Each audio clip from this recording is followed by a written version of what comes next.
pagi ini mari kita bersama-sama mendengarkan materi yang akan diberikan oleh Ibu Eni Sarjahang sebagai tugas aksi nyata dari CGP Angkatan 1, Angkatan 8. Negara Bu, sebagai tugas aksi nyata dari CGP Angkatan 8. Kepada Ibu Eni kami persilakan.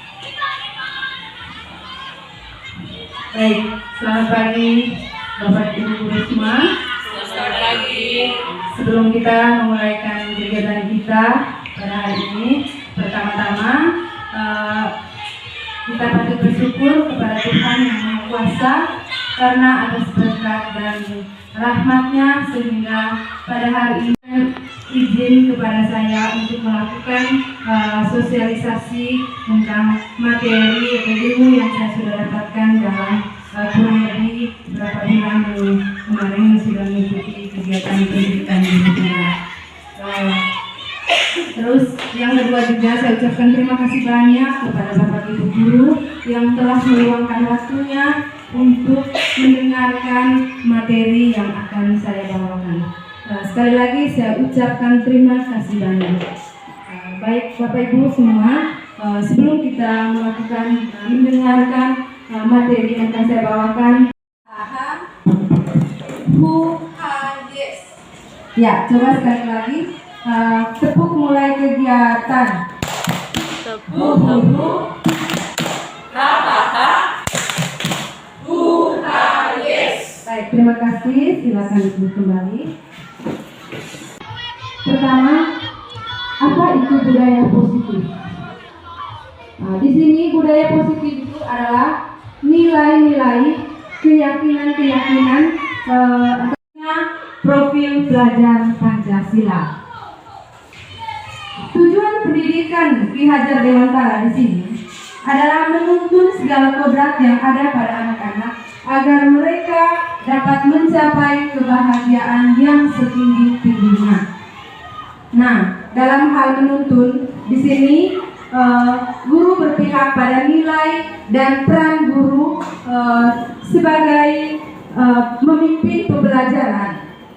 Di sini saya ulang lagi, dalam hal menuntun di sini guru berpihak pada nilai dan memimpin pembelajaran. Di situ peran guru adalah memimpin pembelajaran. Lalu untuk menghantar murid pada nilai-nilai profil pelajar Pancasila melalui pemeriksaan. Hal ini dapat dilakukan melalui budaya positif di kelas dan sekolah dengan membimbing murid menemukan serta menerapkan keyakinan kelas yang telah mereka sepakati sebagai wujud perubahan hal positif. Di pembuat rasa bersalah tadi, saya ulang lagi bahwa pada posisi ini biasanya guru akan berusaha lebih lembut. Pembuat rasa bersalah akan menggunakan keheningan yang membuat orang lain merasa tidak nyaman, bersalah, atau rendah diri. Di posisi ini, murid akan memiliki penilaian diri yang buruk tentang diri mereka. Murid merasa tidak berharga dan telah mengecewakan orang-orang disayangi. Nah, ini biasanya kita menegur anak-anak di kelas, misalnya tidak mengerjakan tugas, misalnya ini contoh, panggil misalnya, ya Deska sini, sudah kerja tugasnya? Belum. Aduh, saya sangat kecewa. Ibu sangat kecewa dengan perbuatan Deska. Coba kalau mama tahu tidak kalau Deska tidak mengerjakan tugas, kalau Deska misalnya itu tidak ibu, aduh ibu kecewa sekali, pasti mama juga kecewa. Dengan suara lembut. Nah, ini membuat merasa bersalah. Nah, dia tidak nyaman sudah. Tidak nyaman karena terus, atau misalnya juga tidak hanya kerja tugas, misalnya perbuatan yang tidak baik, misalnya anak-anak di nakal. Bagaimana kalau bapak mama tahu kamu bertingkah di sekolah itu seperti ini? Ibu kecewa sekali. Pasti bapak mama juga kecewa. Itu contoh dari pembuat merasa bersalah. Ini yang berikut, teman. Sebagai teman, guru pada posisi ini tidak akan menyakiti murid, namun akan tetap berupaya mengontrol murid melalui persuasi. Posisi teman pada guru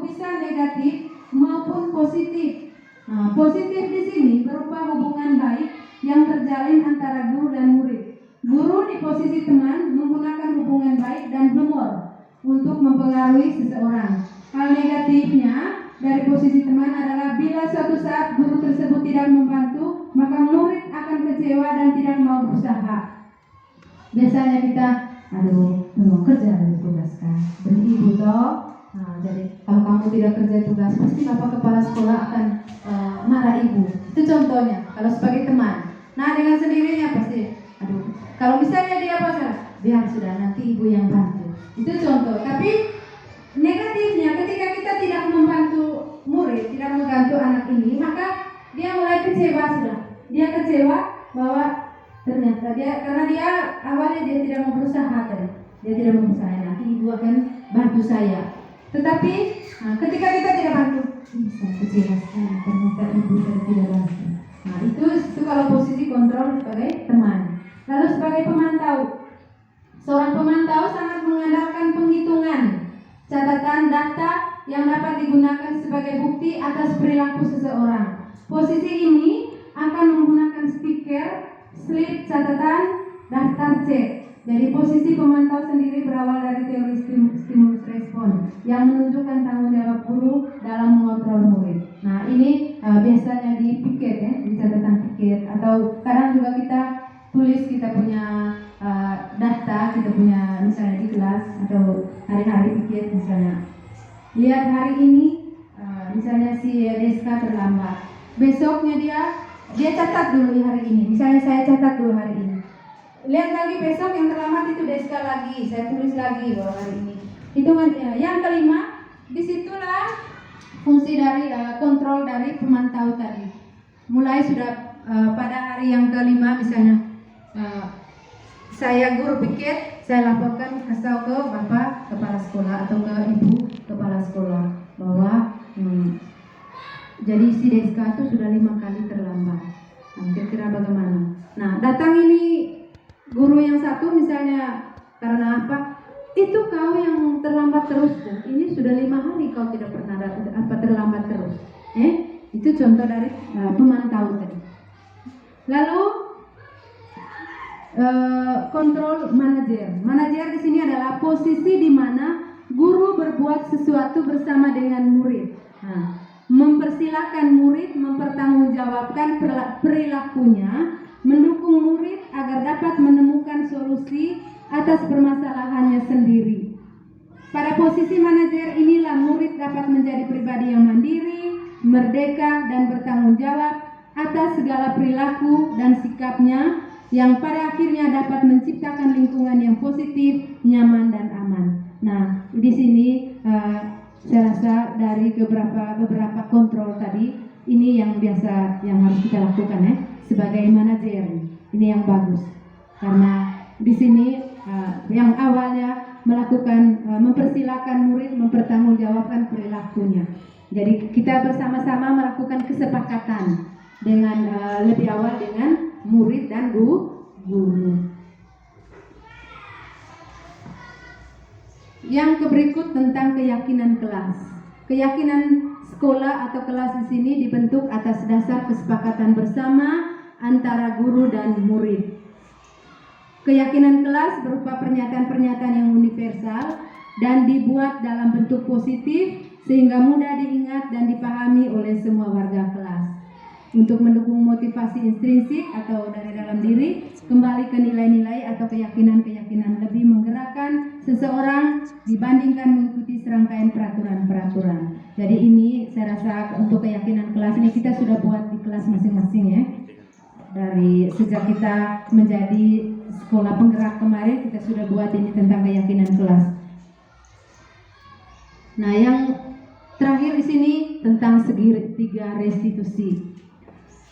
Kita dari pertama tentang kata restitusi. Restitusi di sini menurut Gosen tahun 2004, restitusi adalah proses menciptakan kondisi bagi murid untuk memperbaiki kesalahan mereka sehingga bisa kembali ke kelompok mereka dengan karakter yang lebih kuat. segitiga restitusi sendiri, segitiga restitusi itu merupakan tahapan tindakan yang dilakukan guru untuk membawa siswa mentaati kesepakatan kelas yang telah ditetapkan dan mengakui secara sadar dan terbuka ketika melakukan kesalahan serta merasakan kenyamanan ketika sudah berperilaku jujur. Jadi segitiga restitusi ini merupakan sebagai upaya yang dapat kita lakukan dalam membangun budaya positif di sekolah. Ini contoh langkah-langkah dalam segitiga restitusi di atas.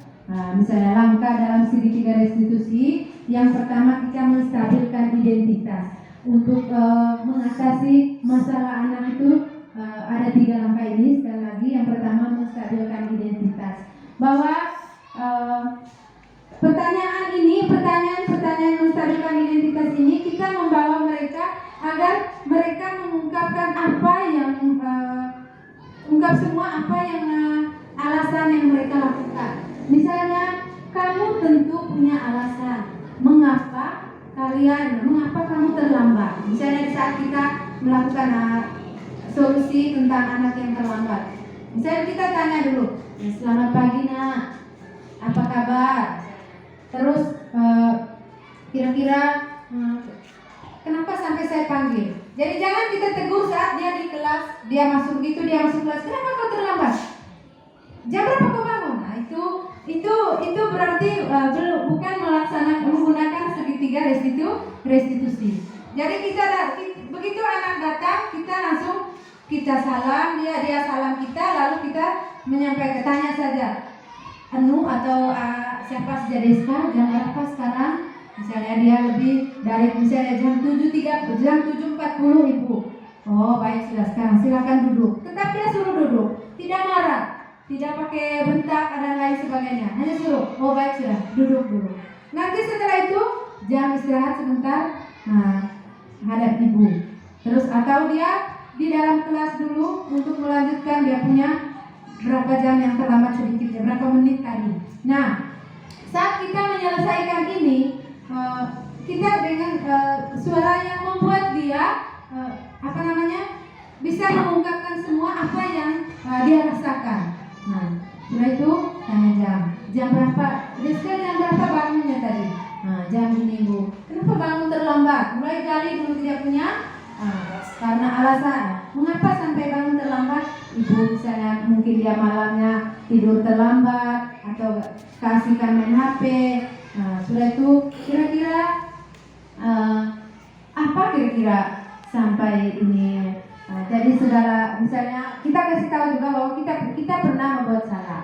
Jadi bahwa sebagai manusia saya rasa sering melakukan kesalahan, tidak luput dari kesalahan. Tetapi saat ini saya tidak mencari kesalahannya Deska atau siapa yang salah. Jadi saat ini saya Ibu dengan Deska akan mencari solusi atau menyelesaikan masalah agar Deska dapat melakukan perubahan.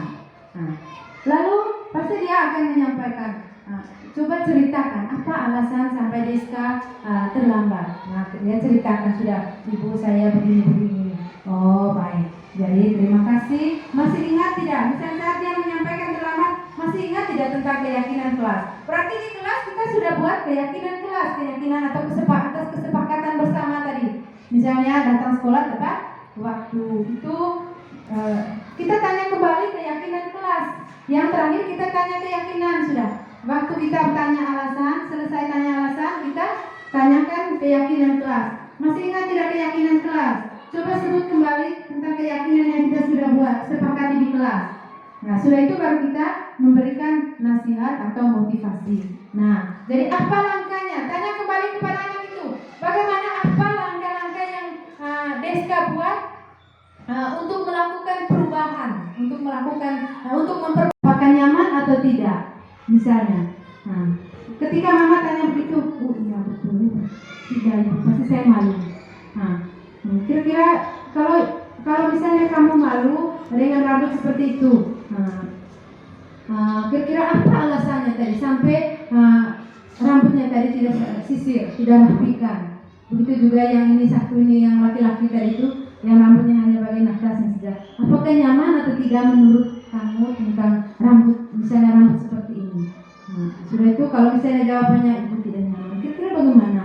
Alasannya sampai begini kira-kira bagaimana? Mungkin ada yang mengatakan mungkin ibu sisir fakta ibu misalnya, atau sisir di kantor rumah hilang. Alasan mungkin ada, karena setiap perbuatan pasti ada alasannya. Nah, setiap perbuatan apa saja pasti kita ada alasannya. Sudah itu dalam menyelesaikan itu kita tanya kembali kepada dia.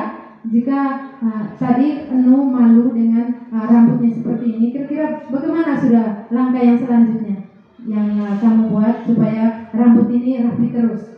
Oh ibu dengan sisir rambut terus ini minta mama belikan sisir lagi, misalnya kalau sisir patah atau hilang. Dari situ kita terus dorong sudah dia berikan motivasi yang bagus bahwa jadi kamu karena kita punya aturan di sekolah tuh bahwa harus rapi, datang sekolah dengan rapi, pakaian seragam yang lengkap, pasti rambut juga otomatis harus rapi. Jadi masalah itu mama termasuk dalam segitiga restitusi. Iya. Jadi terima kasih banyak Mama Yuni, ternyata sudah dapatkan kasusnya yang di kelas. Mungkin ada dari teman lain.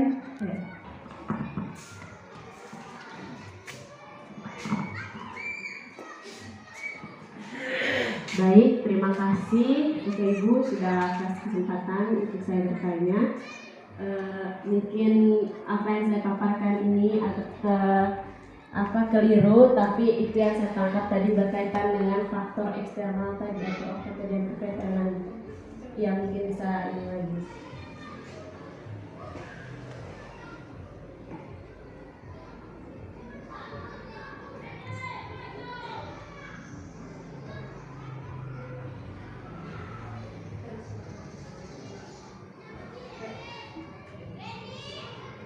Oh iya, terkait dengan ketidaknyamanan atau hukuman. Oke, jujur saja kakak, selama kurang lebih 2 minggu saya masuk, 1 minggu ini saya masuk ke kelas, saya sering bilang ke anak-anak kalau tidak mencatat atau tidak menulis, nanti ibu suruh tulis 100 kali. Contohnya ibu kasih contoh, saya kasih contoh, terus anak-anaknya tidak mencatat. Apakah itu baik atau tidak? Terus di saat saya memberikan hukuman lain, contohnya ya lari di bawah pohon beringin 100 kali. Apakah itu baik atau tidak? Kira-kira untuk menghindari hal itu, kalau tidak salah tadi kakak menyampaikan bahwa ada hukuman, kita memberikan hukuman itu kan ada respon positif dan negatif dari peserta didik. Jadi kira-kira trik yang tepatnya untuk mengatasi hal itu seperti apa kakak? Terima kasih. Baik, terima kasih Ibu Indi. Mungkin ada teman-teman lain yang mau menjawab tentang hal ini. Baik, saya jawab saja. Mungkin jawaban saya juga bukan berarti harus benar. Ya. Nah, kita ini hanya berbagi saja. Kita berbagi saja bahwa tentang untuk menghindari ketidaknyamanan atau hukuman. Tadi Ibu Indi mengatakan bahwa di kelasnya ada yang memberikan kepada anak-anak jika ada yang tidak catat, maka menulis berapa 100 kali ya. Nah, sudah itu jika ada yang melari yang tidak ikut suruhan maka lari sekeliling lapangan. Nah, baik, ini yang sebenarnya ini kita kita memberikan hukuman. Ini masuk di kontrol, masuk kembali ke 5 posisi kontrol tadi. 5 posisi kontrol tadi, yaitu masuk di penghukum yang begini karena berkaitan dengan fisik. Macam lari tadi itu kan fisik. Terus yang tulis juga itu kan fisik karena tulis 100 kali. Dan itu masuk di penghukum. Nah, kalau dari saya yang begini kita tanya kepada anak ini. Kembali ke segitiga restitusi tadi. Kita kembali ke segitiga restitusi. Kita tanyakan dulu, stabilkan dulu identitasnya. Setelah kita stabilkan identitas, lalu validasi tindakan yang salah. Tanyakan apa alasannya. Sebenarnya kamu tuh rajin, tapi kira-kira alasannya seperti apa? Tanyakan alasannya. Setelah tanyakan alasannya, tanya lagi keyakinan kelasnya, keyakinannya. Apa kira-kira yang kamu yakini? Jika kamu tulis, jika kamu tidak tulis, kira-kira apa kira-kira kedepannya nanti? Bagaimana kamu kedepannya? Nah, itu tanya keyakinannya. Misalnya tujuan kamu datang sekolah tadi untuk belajar. Kira-kira bagaimana ke depan jika kamu tidak tulis? Nah, itu kembali kepada anak sendiri yang menjawab. Nah, bukan dari kita lagi. Karena pasti mereka jawab itu. Saya nih capek, saya begini-begini dari rumah tadi disuruh catat lagi di sekolah dan lain sebagainya. Itu dari mungkin itu jawaban dari saya. Mungkin ada dari Bapak Ibu guru yang lain. Mama Yuni mungkin bisa kasih sharing sedikit.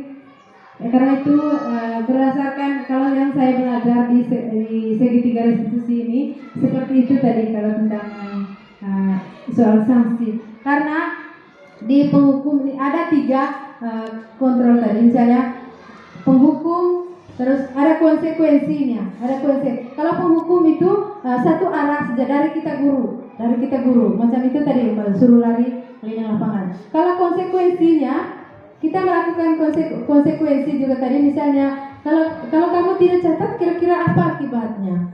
Nah, nanti pasti dia tahu, saya tidak bisa baca kembali sampai di rumah. Itu kalau konsekuensi. Nah, macam yang saya bilang tadi, tumpah kopi di atas karpet tadi. Itu bukan penghukum bahwa meminta anak sendiri untuk membersihkan di karpet. Itu namanya konsekuensi. Sedangkan segitiga restitusi itu menyelesaikan secara bersama-sama dengan siswa, dengan guru.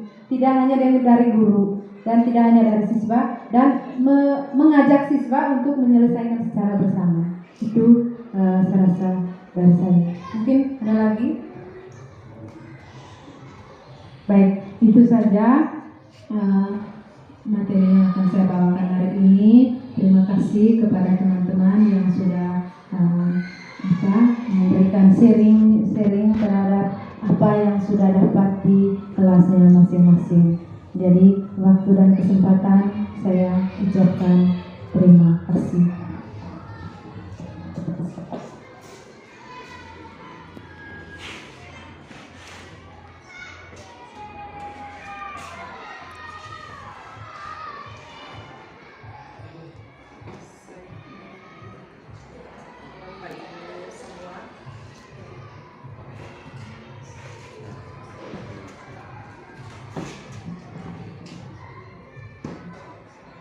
Bapak Ibu semua, demikian saja materi yang Ibu Enies dan Jahang sampaikan.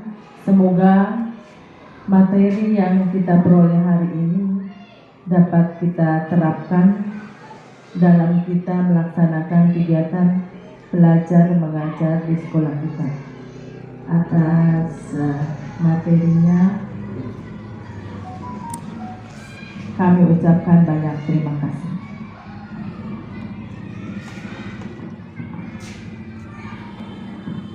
Baik, terima kasih. Maaf, saya tadi lupa memperkenalkan diri saya. Nama saya Enies Darjahan. Saya CGP dari SDK Bugis Satoborong, Angkatan ke-8, Kabupaten Manggarai Timur. Mungkin Mama Supeni ada penyampaian dari Ibu Wakil Kepala Sekolah.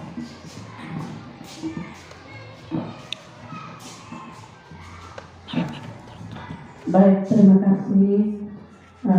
Kalau dari saya yang mewakili kepala sekolah, saya hanya menyampaikan ucapan limpah terima kasih kepada Ibu Yeni yang telah mempresentasikan berupa tugas CGP Angkatan 8 di hadapan teman-teman guru, dan kesannya sangat luar biasa. Dan untuk selanjutnya pesan kami, semoga dalam melaksanakan tugas limpahkan limpahkan kemampuan itu atau wariskan kemampuan itu, kehebatanmu kepada siswa-siswi, ataupun kalau boleh di hadapan teman-teman guru yang lain. Untuk itu sekali lagi kami menyampaikan ucapan limpah terima kasih kepada Ibu Yeni. Selamat siang.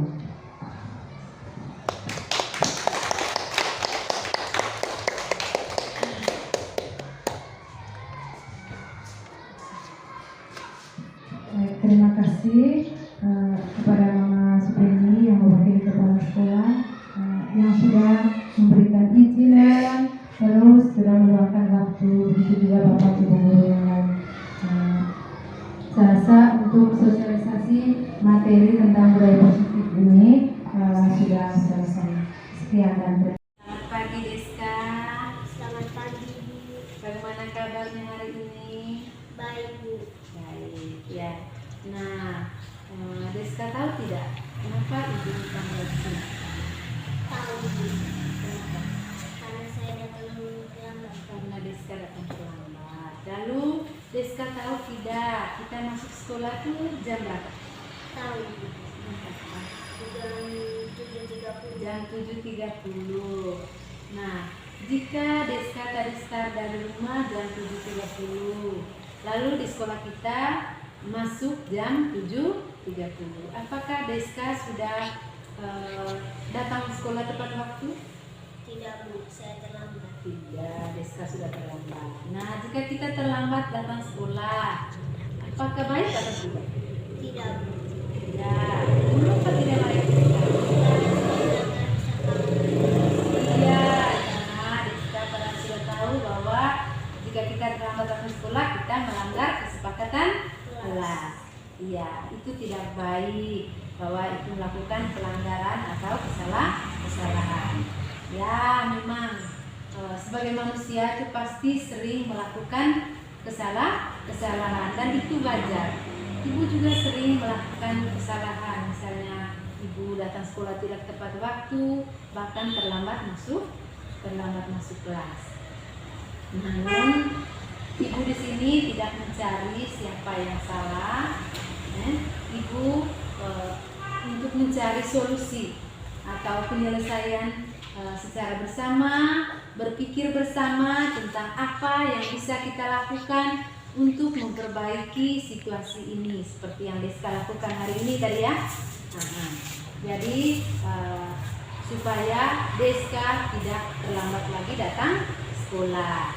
Nah, saya yakin juga pasti Deska ada alasannya sampai Deska terlambat datang sekolah. Boleh ceritakan Deska? Karena saya bangun kesiangan, Bu. Karena Deska bangun kesiangan. Mengapa sampai bangun kesiangan? Karena main HP sampai larut malam. Main HP sampai larut malam. Lalu setelah main HP itu Deska tidak menyetel alarmnya. Tidak, lupa ya. Iya, karena kasihkan main game, mengantuk, tidur sudah. Nah, bagus. Jadi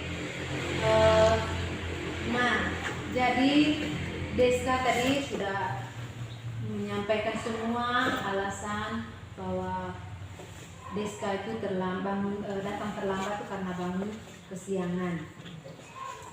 Masih ingat tidak tentang kesepakatan kelas? Masih, Bu. Ya, coba. 1. Datang tepat waktu. Ya, 2. Berdoa sebelum dan sesudah pelajaran. ya, 3. Selalu menjaga kebersihan lingkungan kelas. ya. 4. Bersikap jujur, saling menolong, menyayangi, menghargai dan menghormati, serta bekerja sama, saling Iya. membantu dan bergotong royong. Bagus. Terus? 5. Meningkatkan keputusan dengan musyawarah. Ya. Yang keenam, membudayakan membaca.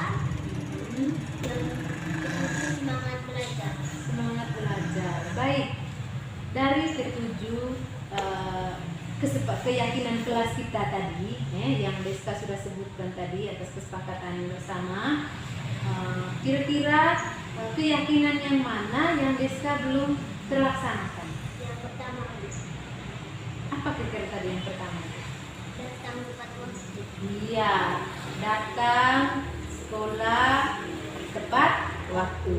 Ya, masuk kelas dan keluar kelas itu tepat waktu. Baik, lalu hal-hal apa yang Deska lakukan supaya Deska tidak terlambat lagi? Tidak dengerin HP sampai larut malam. Iya. Menyetel alarm. Iya. Berusaha? Berusaha untuk bangun pagi. Iya, berusaha untuk bangun cepat. Nah, kapan Deska mulai melaksanakan hal-hal tadi?